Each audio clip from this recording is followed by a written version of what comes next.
Bienvenue dans Voix de comptable, le podcast qui t'aide à trouver ta voie. Nos invités ont un point commun, ils sont tous passés par des études de compta. Aujourd'hui, ils sont experts comptables, commissaires aux comptes, DAF ou encore contrôleurs de gestion, bref, ils font tous plus ou moins de la compta. Eh bien en réalité, pas tout à fait. Certains ont même quitté les métiers du chiffre pour devenir prof ou monter une entreprise par exemple. À travers ces parcours, j'espère te montrer que non, en compta, il n'y a pas qu'une seule voie. Ce podcast est rendu possible grâce au label Copilote. Le label Copilote, qu'est-ce que c'est ? C'est une alliance de cabinets indépendants qui les accompagne dans leur développement RH, marketing, digital, commercial, bref, tout ce dont un cabinet entreprise a besoin. Récemment, ils ont lancé le Lab Recrute, un site sur lequel tu peux retrouver des cabinets labellisés Happy at Work. Si tu veux aller y jeter un œil, le lien est disponible en description. Bonne écoute! Et donc, t'intègres l'entreprise, c'était en quelle année du coup ? Donc là, ça va bientôt faire 4 ans. Donc j'ai réintégré l'entreprise au congrès, le jour du congrès à Clermont-Ferrand, en 2018. Voilà. Ok. Ouais. Et je sais plus, je sais que tu as passé un master un peu en neurosciences, neuromarketing, Oui. tout, c'était à quelle période ? C'était à l'époque où j'étais indépendant en même temps, donc j'ai participé à une formation en ligne. Donc ça m'a permis aussi de découvrir d'autres approches dans le domaine de l'infopreneuriat, parce qu'il y a des gens... Infopreneurs, en fin de compte, c'est des gens, ils vont réussir à gagner de l'argent en vendant des choses, des formations, etc. en ligne, dans le domaine du coaching notamment. Mais il y a aussi d'autres approches comme ça. Et donc, j'ai découvert tout un univers dans le domaine du développement personnel. J'ai rencontré donc des gens comme David Lefrançois qui sont très connus sur YouTube, qui a une école de coaching et qui fait beaucoup de vidéos gratuites intéressantes dans le domaine sur le sujet des neurosciences, etc. Et ils ont créé justement en 2017 une première école qui s'appelle la Neuro Business School, parce que Yannick Alain, lui, est issu aussi de la vente, a vécu toute une histoire en tant que directeur commercial, etc. Et aujourd'hui, son rôle, c'est de donner une approche différente sur la vente auprès des entrepreneurs, parce qu'effectivement, quand tu es entrepreneur, il faut avoir cette casquette commerciale, comme un expert comptable d'ailleurs, où il doit aussi nécessairement... En même temps, un expert comptable, c'est un chef d'entreprise. C'est ça, et donc du coup, il doit aussi avoir cette casquette commerciale et avoir un rapport avec la vente qui est pas forcément inné. Et du coup, Yannick Alain, que je salue, que j'ai un de mes mentors, qui m'a vraiment aussi conforté dans mes choix, et dans mes choix que finalement le métier de la vente, c'est un très beau métier, et l'objectif, c'est pas de se faire de l'argent juste pour se faire de l'argent. L'objectif, c'est d'apporter des solutions à des problèmes à nos clients et de leur apporter de la satisfaction. Et la plus grande satisfaction, c'est quand ta client te dit merci. Et récemment encore, j'ai un expert comptable qui m'a dit: c'est la première fois que je vois un commercial comme vous. Et c'est un expert comptable qui est sur la région parisienne et qui a plus de 30 ans d'expérience et qui m'a remercié de toute ma proximité, ma réactivité, etc. que j'ai eu pour lui. Donc, et tous ces moments-là où on te remercie, etc. C'est fort en émotion, ça fait plaisir. Et qu'est-ce que ça t'a... Tu sais que c'était une autre vision de la vente avec ce master-là. Qu'est-ce que ça... Enfin, quels enseignements t'as pu en tirer ? Je sais pas s'il y a déjà, en fin de compte, ça m'a des... permis d'étudier les neurosciences, donc de comprendre le comportement au niveau du cerveau, etc. Justement parce qu'aujourd'hui, on a des blocages, et donc il y a nécessairement besoin d'apprendre, de comprendre les choses pour essayer de se libérer et finalement d'avancer et d'évoluer. Parce qu'aujourd'hui, il y a des choses qui nous empêchent d'avancer et d'évoluer, justement parce que notre cerveau, il fonctionne de telle manière à ce que ça nous empêche d'avancer. Donc le fait d'en prendre conscience, déjà, c'est un premier pas. Et puis après, il faut travailler pour réussir à se libérer des choses. Quand tu dis qu'on a des blocages, c'est en tant que personne qui veut vendre ou c'est en tant que consommateur Oui, alors après, c'est sur plein d'aspects, mais effectivement, déjà, parce que là, c'était plus orienté sur la vente, quoi. Mais effectivement, ça peut être sur plein de sujets. Mais le fait d'avoir un blocage par rapport au rapport à la vente, ça peut être un vrai frein pour se développer en tant que chef d'entreprise. Mais si on a une mauvaise image de la vente... C'est ça. Donc du coup, on n'est pas à l'aise avec l'argent, justement, parce qu'à un moment donné, effectivement, il va falloir aborder devis, facture, lettre de mission, budget. et si on n'est pas capable de vendre à un budget sur lequel derrière on va pouvoir vivre, parce que si tu vends à perte juste pour avoir un client, c'est pas terrible, quoi. Donc ça, c'est hyper stratégique et hyper important, quoi. Il y a le côté aussi valeur perçue, où au final, peut-être que tu vas mieux vendre si tu baisses ton prix, mais en même temps, si ton prix est trop faible, le client derrière va moins valoriser ta prestation. Voilà, très clairement. Donc moi, d'ailleurs, j'ai des PowerPoints des fois pour apporter, des fois quand j'ai des discours sur le sujet de la vente avec les experts comptables, et il y a effectivement une balance entre la valeur perçue et le prix qu'on met en face, quoi. Et donc forcément, si déjà nous on pense que la valeur qu'on apporte n'a pas trop de valeur, ça va être difficile de le vendre. Voilà. Donc je pense que aujourd'hui, il faut travailler ça. Ça, c'est hyper important, quoi. Mais je pense que du coup, le client, quand il vient te voir, il a pas forcément il comprend pas forcément toute la valeur qu'on va lui apporter. Souvent, un chef d'entreprise, quand il crée son entreprise, il va voir un expert comptable, entre guillemets, peut-être un peu forcé, en disant, il faut que je prenne un expert comptable, c'est essentiel parce que moi, la compta, l'administratif, tout ça, c'est pas du tout mon truc. Dans ces cas-là, je vais confier tout ça à un expert comptable. En même temps, c'est rassurant. Ça veut dire que potentiellement, son truc, c'est plutôt le cœur de métier. Exactement. Voilà, tout à fait. Mais après, c'est là où l'expert comptable va avoir un rôle intéressant, où il va accompagner l'entrepreneur déjà peut-être dans son projet de création, donc il y a tout un parcours.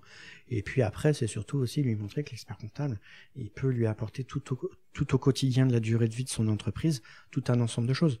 Et je pense que ça, effectivement, l'ordre et les experts comptables, ça, ils sont vraiment aussi accentués là-dessus, parce qu'aujourd'hui, il y a des choses qui sont faites par rapport à ça, au niveau de la création, au niveau de l'accompagnement à différentes étapes de vie de l'entreprise. Mais c'est peut-être pas forcément toujours mis en avant quand on rencontre en face à face un client au sein d'un cabinet. Donc tout ça, c'est vraiment un travail à faire en termes de communication déjà et en termes d'échange, pour que finalement le client s'aperçoit des choses qu'on va pouvoir lui apporter. Et voilà, peut-être qu'aujourd'hui il a un besoin qui est centré au départ uniquement sur la production, les déclarations fiscales, mais ce qui va être intéressant, c'est justement lui expliquer que il est chef d'entreprise, et donc du coup le fait d'être chef d'entreprise, c'est pas simple, certes, c'est un vrai challenge, mais c'est un beau challenge. Et du coup, il faut avoir plein de casquettes à son arc, et notamment la casquette de la vente, faire du marketing, faire de la communication, faire ceci, cela, faire de la compta, etc. Même pas faire de la compta, mais il faut s'intéresser à la compta. Il est évident aussi que, naturellement, les gens, quand ils se mettent à son compte, souvent, ils ont la compta, ils veulent même pas en entendre parler. Sauf que là aussi, il faut travailler le mindset du chef d'entreprise sur la gestion de son entreprise. Il doit prendre ses responsabilités et s'impliquer un minimum dans la gestion de son entreprise. Il doit avoir une vision, il doit se projeter, il doit se donner des objectifs à travers des tableaux de bord, etc. Et donc tout ça, c'est le rôle de l'expert comptable, de donner toutes les armes nécessaires pour que le chef d'entreprise réussisse dans le développement de son entreprise, parce qu'on sait qu'aujourd'hui, il y a statistiquement beaucoup d'entreprises qui n'arrivent pas à durer. Voilà. Donc. Je pense que la compta, c'est un peu comme les maths. Tu sais, il y a des gens qui disent je déteste les maths, je comprends rien, j'y arriverai jamais, et qui ont des blocages, justement, comme on disait. Exactement. Et c'est à nous aussi de, entre guillemets, de vulgariser et de faire comprendre l'intérêt. J'ai découvert, je ne sais pas si tu connais, j'ai découvert là il y a quelques jours qu'il existait un jeu de société que la Banque de France a fait sur justement bilan, compte de résultats. Enfin, tu pioches des cartes, on te dit voilà, tu as un investissement avec des pions, un côté ludique etc. et une pédagogie, une autre approche. Effectivement, c'est intéressant. Et j'ai trouvé ça super intéressant et je me suis dit, mais ça devrait être... Enfin, justement, moi, je pensais... Enfin, là, pour le coup, c'était la Banque de France et qui proposait ce jeu-là. Et donc, je leur ai demandé, je me suis dit, bon, à mon avis, le jeu... c'est que pour eux, et à la limite tu peux faire intervenir quelqu'un, mais il doit pas être en libre accès. Et ils m'ont dit si vous pouvez l'acheter sur Amazon. Et je me suis dit mais maintenant c'est génial, faut organiser des sessions où on invite les chefs d'entreprise et on joue entre guillemets avec eux. Et ça leur donne une nouvelle image de la comptabilité, de la gestion. Enfin, je pense que c'est des choses qui sont pas compliquées à mettre en place, mais qu'il faudrait faire. Exactement, parce qu'aujourd'hui c'est sûr qu'il y a plein d'entrepreneurs de tout corps de métier, etc. Et au départ, ils pensent que créer une entreprise, c'est se centrer uniquement sur leur cœur de métier. Je pense notamment aux artisans qui sont plombiers, etc. Et du coup, effectivement, ils vont être tout le temps sur leur métier, mais ils vont pas se donner la possibilité d'avoir d'autres casquettes alors qu'ils sont à la tête d'une entreprise. Surtout après, quand ils vont commencer à grandir, à avoir des salariés, là on va passer à une autre échelle, avec d'autres problématiques. Donc il y a aussi le côté management qu'on a évoqué, et ça c'est aussi une des casquettes que le chef d'entreprise doit réussir à se former. Donc il y a pas mal de casquettes, il y a le management, il y a le commercial, il y a le marketing, la gestion. Enfin aujourd'hui il faut avoir tous les piliers à son effigie pour réussir à grandir et à durer en tant que chef d'entreprise. Et justement, là, si aujourd'hui il y a des gens qui nous écoutent et qui voudraient se former un peu à la vente, alors sans forcément devenir commercial, mais qui sont collaborateurs dans des cabinets ou experts comptables, enfin, qu'est-ce que tu leur conseillerais? Comment on peut se former à la vente? Alors c'est assez marrant parce que moi je me suis pas formé à la vente. Je me suis finalement de manière naturelle devenu vendeur. Encore une fois, finalement pour moi, il n'y a pas forcément besoin de se former à la vente. Si tu vas dans une démarche où tu vas être à l'écoute des gens, tu vas t'intéresser. Et voilà. Donc après, si on doit vendre, c'est qu'il y a des choses à vendre. Donc déjà, quand tu es en cabinet, effectivement, peut-être que il y a des missions exceptionnelles, il y a peut-être de l'accompagnement sur la retraite, de la gestion patrimoine, enfin voilà, etc. La facture électronique. Voilà, exactement, la facture la facture électronique qui est un sujet très important aujourd'hui. Donc il faut sensibiliser toutes les entreprises sur le sujet, etc. Donc oui, il y a nécessairement ce genre de choses. Et donc du coup, la vente, c'est pas vendre en soi, c'est surtout déjà de parler de ce qu'on a à proposer. Et de toute façon, si on est passionné, si on aime ce qu'on vend, finalement, la vente, il n'y a pas besoin de se former, tu vends de manière naturelle. C'est comme, je disais encore, et je faisais un rapport tout à l'heure, le fait de vouloir vendre, d'aller voir un film, par exemple à ma femme ou à mes enfants, enfin voilà. Et ben, si moi j'aime le film, etc., et que je suis passionné, ben peut-être que je vais réussir à leur donner un attrait pour qu'ils viennent avec moi, voilà. Et donc, en fin de compte, la vente, voilà, c'est une stratégie qu'on va mettre en place. Pour se dire mais comment je vais pouvoir apporter les arguments et pour que la personne me dise oui, voilà. Mais parce que moi déjà je suis convaincu que ça va pouvoir être bénéfique et si elle vient avec moi, c'est parce qu'elle va aussi pouvoir prendre plaisir. C'est pas que pour ma petite personne à moi et de me dire bah moi je vais voir le film parce que je sais que c'est un grand plaisir, mais je sais aussi que je suis convaincu que c'est un film qui aussi va pouvoir être intéressant pour la personne qui vient avec moi, quoi. Oui, forcément, faut être convaincu de ce qu'on vend et pas. Enfin, je pense qu'il faut éviter aussi pour les cabinets d'arriver et de dire aux collaborateurs bon, bah voilà, on a 10 produits et il faut les vendre. Il faut pas se donner forcément des objectifs au départ. Faut vendre à tout prix, temps, etc.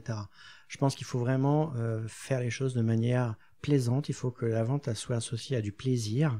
Et pour prendre du plaisir dans la vente, il faut du coup aimer ce qu'on vend et du coup aimer d'en parler déjà.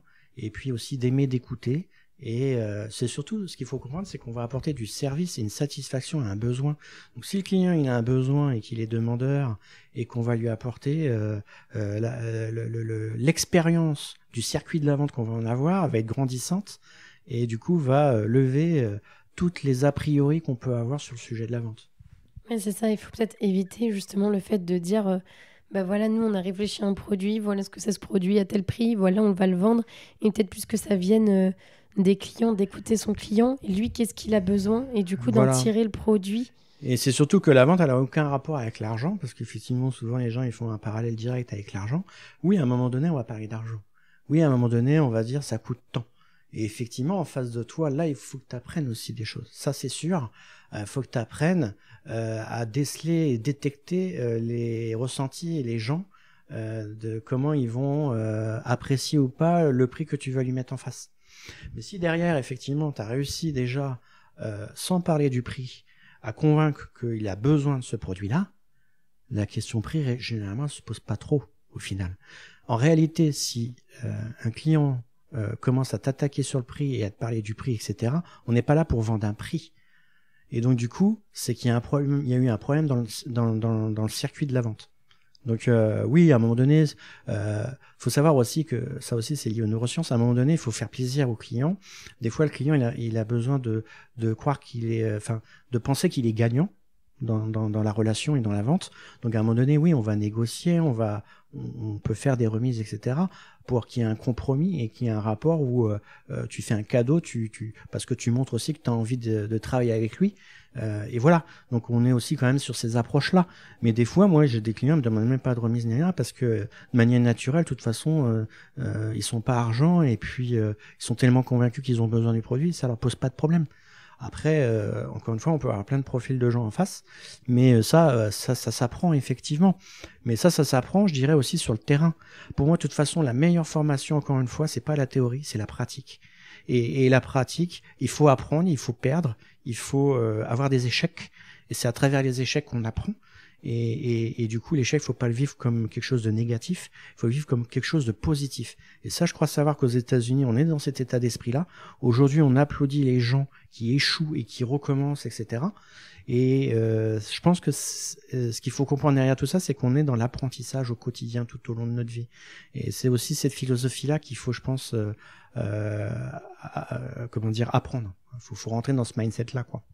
Je pense que c'est super intéressant ce que tu dis au niveau du prix, de dire, en gros, c'est pas le prix le problème si... Enfin, ça peut l'être des fois quand tu es avec un créateur et qu'il n'a pas d'argent. Justement, tu as une empathie, tout ça, parce qu'effectivement, tu peux comprendre que des fois, forcément, oui, le budget, si on n'a pas l'argent, ça peut être une problématique, mais voilà. Mais des fois, c'est vrai qu'on se dit, ouais, le prix, c'est le problème, alors que moi, pour le coup, j'ai vu, tu sais, des clients qui veulent pas payer la compta, enfin, qui veulent réduire un max, et puis par contre, la facture de 15 000 boules à l'avocat, c'est ça. Ça l'a pas dérangé de le payer, tu vois. C'est ça. Donc c'est-à-dire que le problème, c'est pas le prix. C'est ça. Le problème, c'est la proposition de valeur. Il voit pas la valeur. Ouais. Et s'il voit pas la valeur, faut pas dire...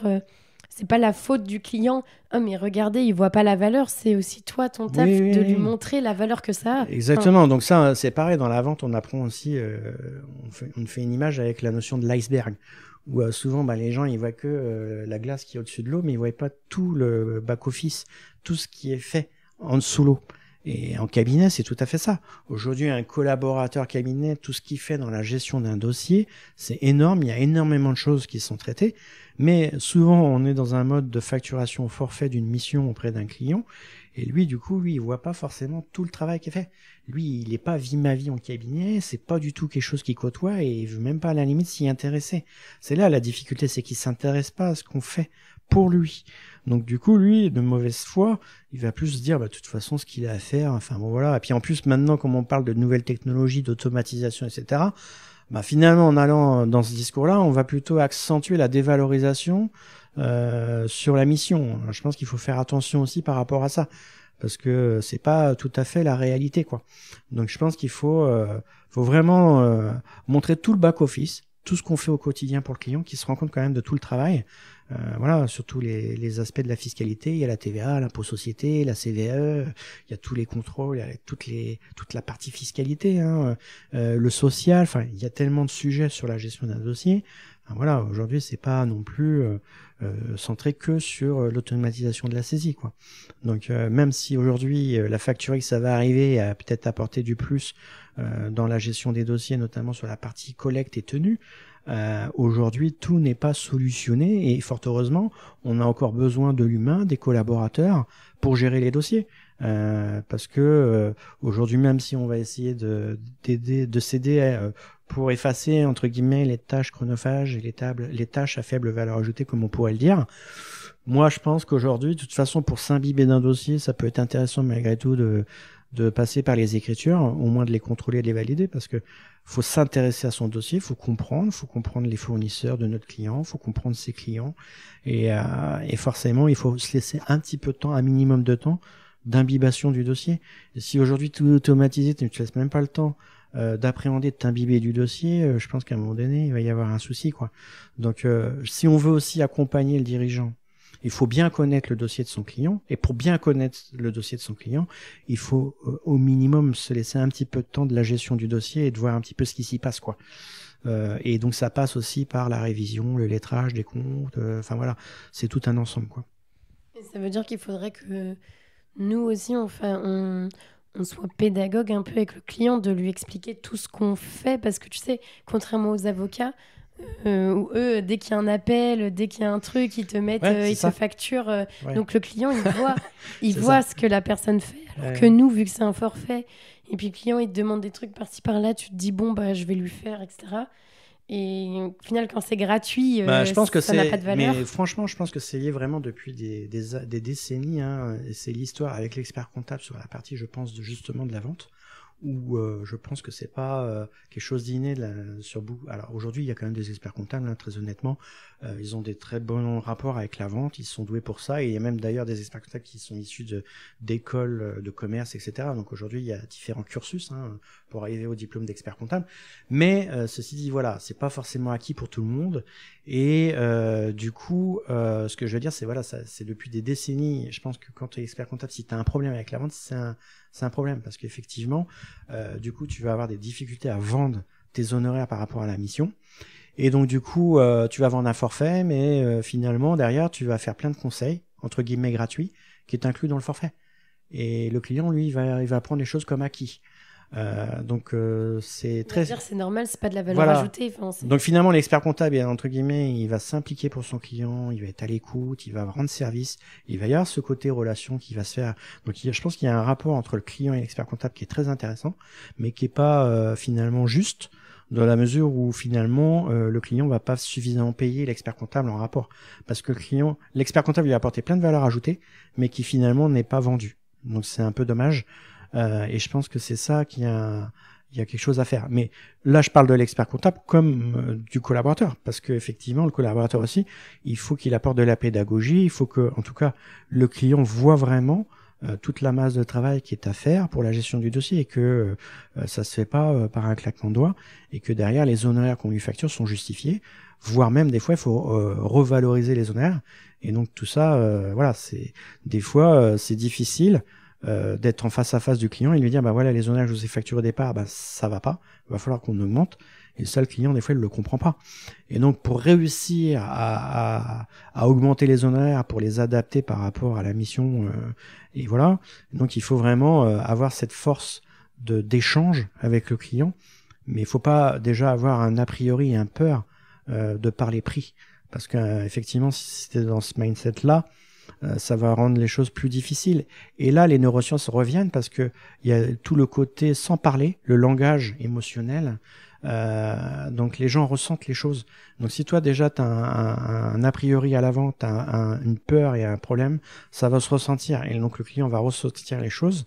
Et du coup, ça va rendre les choses d'autant plus difficiles dans les échanges.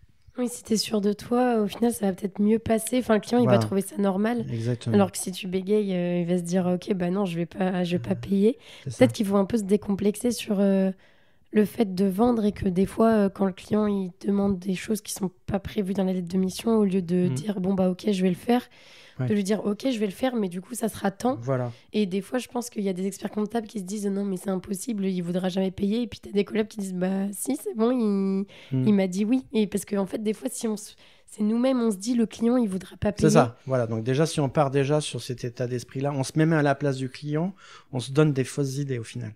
Donc voilà. Mais je pense qu'en tout cas, encore une fois, tout est lié. S'il y a un vrai rapport, une relation humaine, des rapports forts qui se sont créés avec le client, ça rendra les échanges beaucoup plus faciles pour aborder ce genre de sujet, quoi. Très clairement. Et lui, le client, c'est aussi un chef d'entreprise, donc il comprend que quand il y a une prestation, que ça soit payant derrière, c'est nous, entre guillemets, où on se dit, c'est un forfait pour la compta, et entre guillemets, oui, mais ce conseil-là, c'est normal, ça fait partie du dossier. Après, aujourd'hui, très clairement, les experts comptables peuvent faire gagner de l'argent à l'entrepreneur. Donc du coup, ils peuvent neutraliser largement le coût de l'intervention de l'expert comptable. Parce qu'aujourd'hui, si on s'intéresse au dossier du client, on va pouvoir l'accompagner dans la stratégie de l'entreprise, de se donner des objectifs, des leviers de croissance, etc. Travailler sur les ressources humaines, des prévisionnels, etc. Donc, l'objectif, c'est effectivement d'aborder des sujets pour l'accompagner, pour qu'il ait des visions d'évolution et des gains. Aussi sur l'optimisation de la fiscalité, etc. Aujourd'hui, il y a des axes intéressants en termes de gains. Et donc tout ça, je pense que c'est d'autant plus facile à vendre parce que derrière, le client, il va gagner de l'argent. Donc le rapport avec la mission d'expertise qui est liée à de la production, c'est un peu imposé par rapport à l'État, parce qu'on doit faire une IAN, on doit faire déclaration, etc. Et du coup, il n'y a pas cette valeur ajoutée derrière, parce qu'il n'y a pas de gain. C'est lié qu'à des dépenses. On n'a pas d'obligation de valeur ajoutée au final. Voilà, donc c'est que lié à des dépenses. Donc payer quelqu'un pour en plus payer de la TVA, de l'impôt société, etc. Il y a une mauvaise compréhension là. Des fois, il y a les clients, des fois ils pensent qu'on est du côté du fisc. C'est ça. Qui veut pas tout nous dire. Et des fois ils confondent et tout, ils prennent pour l'inspecteur des impôts, etc.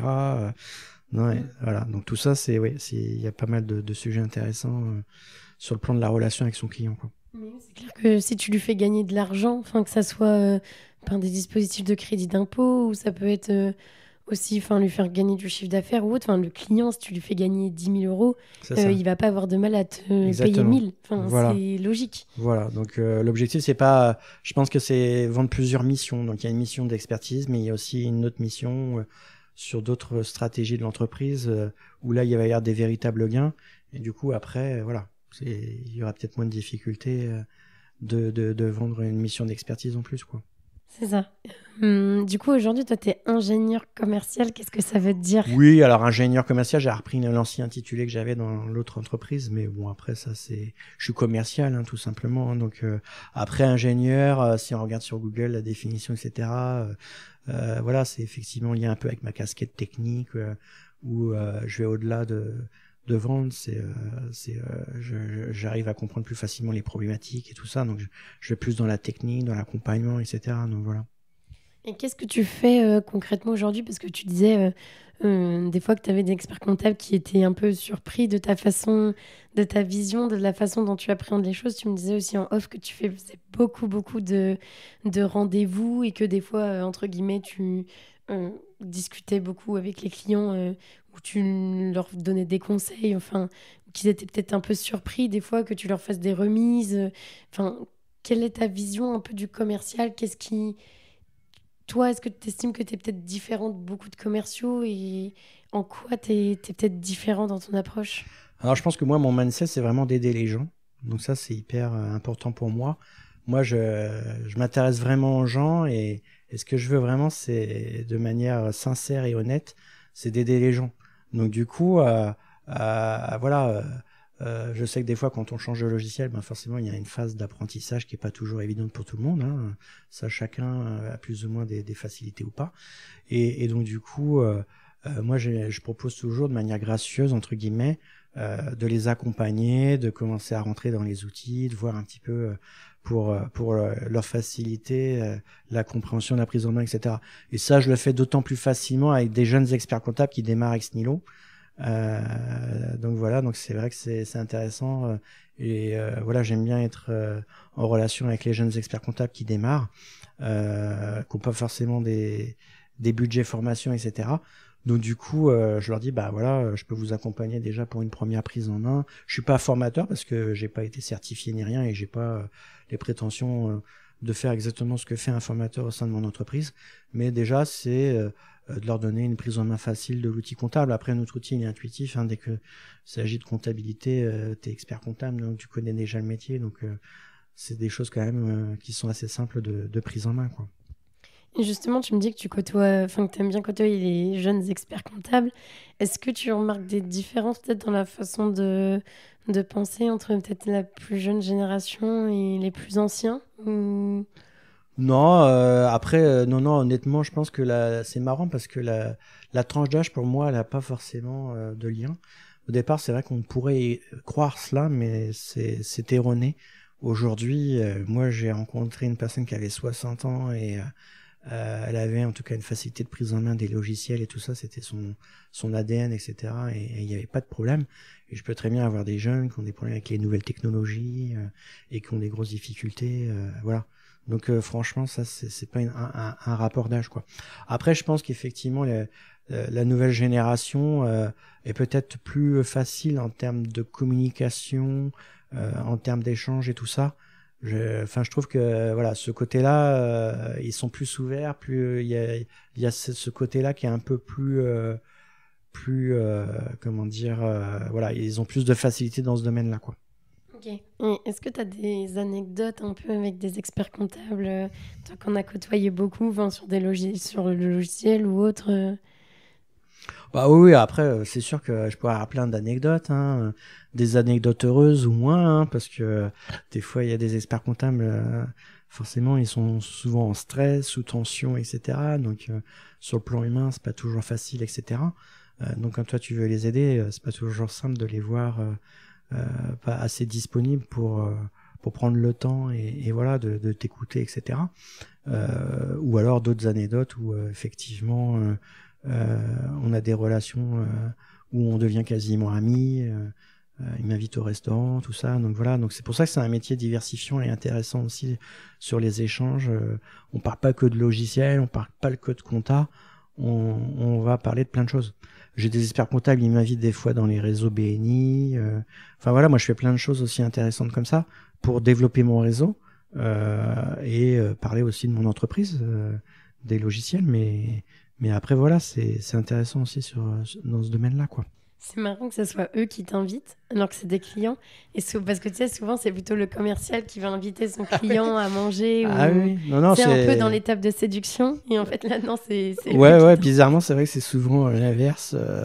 Bon, ça m'arrive de temps en temps hein, de proposer d'inviter mes clients, mais c'est assez amusant souvent. Alors, je pense que parce qu'effectivement, comme je viens avec la casquette pour les aider, je leur apporte peut-être de la valeur ajoutée. Je donne beaucoup de moi, hein, et donc comme on dit, ben plus tu donnes, après tu reçois. Et je pense que voilà, je pense que de manière naturelle, ils me tutoient, ils m'appellent par mon prénom, et puis ils prennent plaisir à m'inviter à déjeuner avec eux, quoi. C'est super en tout cas d'avoir ce genre de relation avec ses clients et pas entre guillemets de les voir comme un porte-monnaie, quoi. Enfin, c'est vraiment pas ça le but. Non, ouais, tout à fait, exactement. Donc c'est hyper important pour moi en tout cas. Et du coup, est-ce que tu peux nous expliquer ce que c'est la facture X et est-ce que tu penses que ça va, entre guillemets, j'aime pas trop utiliser ce mot-là, mais révolutionner Ouais, alors la facture X, effectivement, on en entend beaucoup parler. Moi, je t'avoue que je regarde un petit peu, j'échange aussi avec les experts comptables de manière naturelle sur le sujet. Bon, notre société, elle est déjà quasiment, en tout cas, elle est déjà prête pour accueillir et transformer les écritures, tout ça, de la facture X. Mais après, effectivement, il y a le gros sujet aujourd'hui qui est encore un peu trouble parce qu'on n'a pas encore la certitude exactement ce qui va être mis en place. Enfin, on a encore déjà des schémas, mais tout n'a pas encore été défini et validé à 100% par l'État.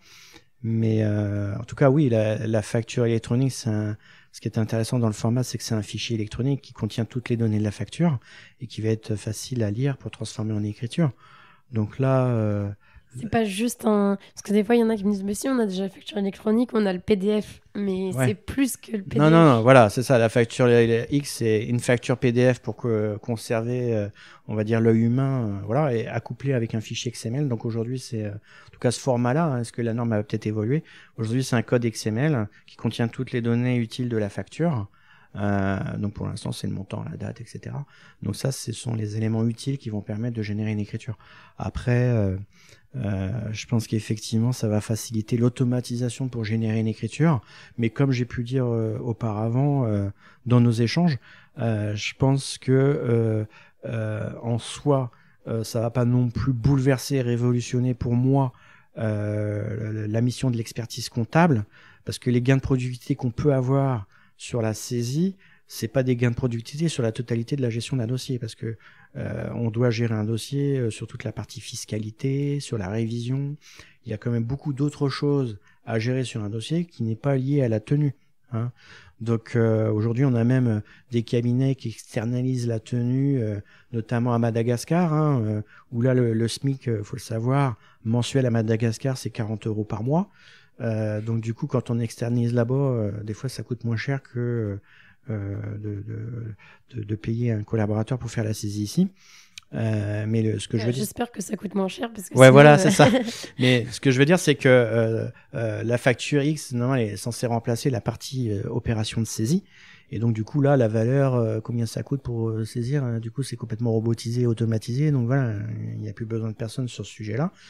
Je pense que c'est un peu faussé parce que malgré tout, faut quand même la contrôler, la valider. Et il y a quand même... des questions à se poser sur les écritures qui sont proposées. C'est une IMO, il y a aussi d'autres aspects comme les périodes. Alors peut-être que les choses vont aussi évoluer sur ces sujets-là, sur aller rechercher d'autres informations pour alimenter de manière automatique les données. Mais je pense que l'automatisation va peut-être gagner en productivité sur la mission de l'expertise, mais aujourd'hui, ça va pas le faire en un claquement de doigts. Donc je pense que le vrai sujet n'est pas la technologie, n'est pas la Facturix, encore une fois. Moi, je reste persuadé que le sujet, c'est le mindset, l'état d'esprit de l'expert comptable par rapport au rapport qu'il a avec ses clients au niveau de la relation humaine et par rapport au rapport qu'il a avec ses collaborateurs au niveau de la relation humaine. Aujourd'hui, on parle de l'attractivité des collaborateurs. Ça aussi, c'est un sujet et un enjeu prioritaire des experts comptables. Je pense que ça, c'est un sujet hyper important et du coup, pour apporter, je pense, du plaisir aux collaborateurs, pour les fidéliser et apporter de l'attractivité, il faut les sortir de cette mission qui est liée uniquement justement sur une mission de gestion d'un dossier de production. Je pense qu'il faut aussi qu'à un moment donné, ils puissent s'accorder du temps sur d'autres missions, mais encore une fois, la grosse difficulté, c'est effectivement de pouvoir proposer ces missions et les vendre auprès du client. Et là, on en parle depuis des années. Philippe Barret ou d'autres tentent de réussir à arriver à cela. Mais c'est vrai que dans Vie ma vie sur le terrain, aujourd'hui, les cabinets sont toujours noyés par le temps de la gestion d'un dossier et ils n'ont pas suffisamment de temps de prendre la hauteur et d'organiser les choses, etc. Donc voilà. Donc aujourd'hui, c'est entre guillemets le chat qui se mord la queue. C'est pas simple.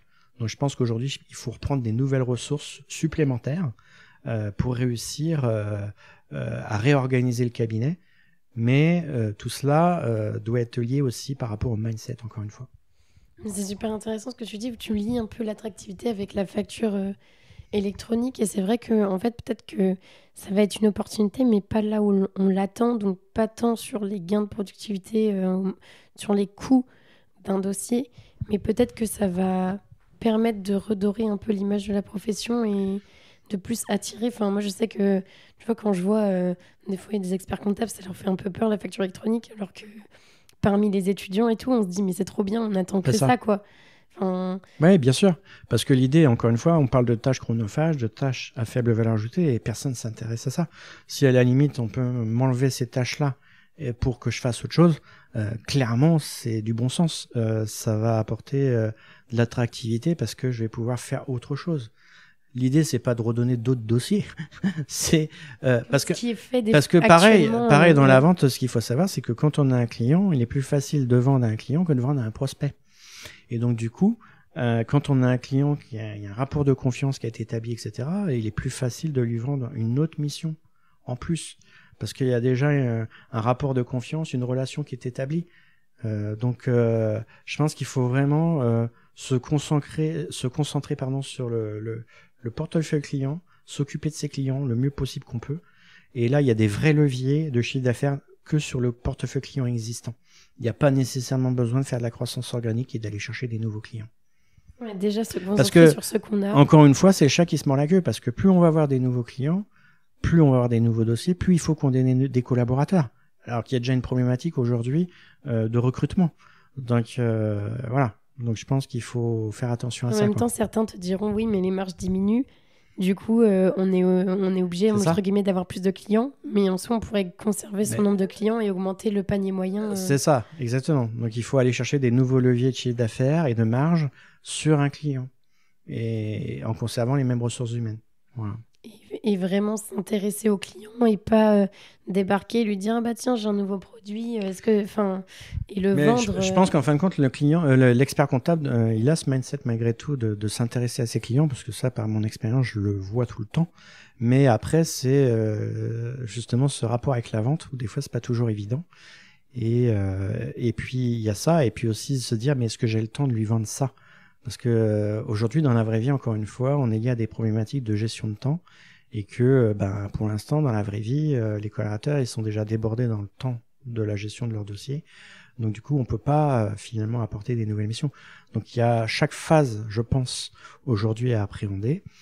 Mais la Facturix va probablement libérer un petit peu le temps, mais pas plus que ça, à mon sens, parce que tout n'est pas centré sur la saisie, et que la gestion d'un dossier nécessite pas mal de temps pour le traitement de plein d'autres choses, quoi. Non, mais c'est vrai ce que tu dis, parce qu'au final, la saisie, enfin, surtout maintenant, enfin, forcément, tu as des cabinets qui sont encore à saisir papier, mais il y a quand même une majorité qui ont digitalisé les process, etc. Donc, au final, le temps qu'ils peuvent gagner avec la Facture X sur ce côté-là, il n'est pas si énorme que ça. Voilà, c'est ça. Du coup, qu'est-ce que tu aimes le plus dans ton métier?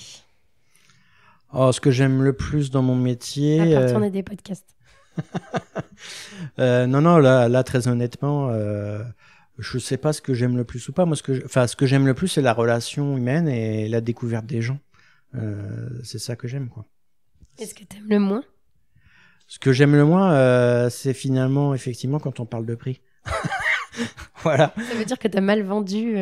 Non, c'est parce que, effectivement, moi, ça m'intéresse pas de parler d'argent, de prix. C'est pas ce qui m'intéresse le plus, quoi. Ok, ça marche. Mais c'est marrant parce que pour un commercial, on pourrait se dire c'est ce qu'ils préfèrent, entre guillemets, tu vois, ils aiment bien les sous. Et puis finalement, toi, c'est pas ce qui t'intéresse le plus. Du coup, est-ce que tu es fier de ton parcours?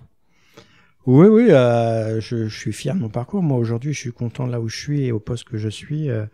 Donc voilà, moi, je vais avoir 50 ans cette année et toute l'expérience et toutes les différentes casquettes que j'ai pu avoir pendant mon parcours sur le marché de la profession comptable m'ont amené aujourd'hui à qui je suis aujourd'hui et j'en suis fier, oui.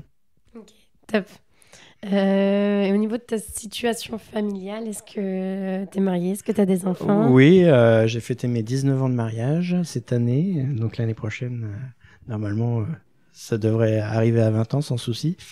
Et puis j'ai deux belles filles qui sont grandes maintenant, 18 et 20 ans, qui sont justement encore dans les études et qui se posent des questions de leur avenir. Voilà. Mais aucune des deux a fait le choix. Aucune d'eux a fait le choix du métier de la compta, quoi. Voilà. Et comment tu gères l'équilibre vie pro, vie perso, du coup?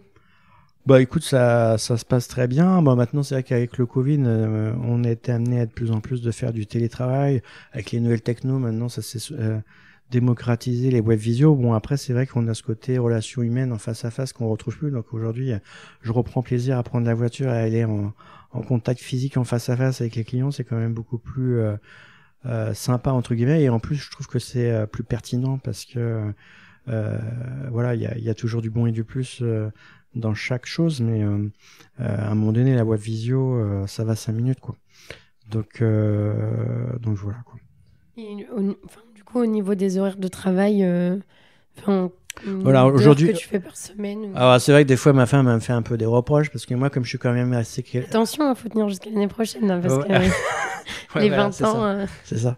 Non, après, effectivement, bah du coup, il y a des périodes comme là en ce moment qui sont assez intenses parce que la période fiscale est finie, hein, la fameuse période fiscale, donc je suis assez sollicité pour des nouveaux projets, etc.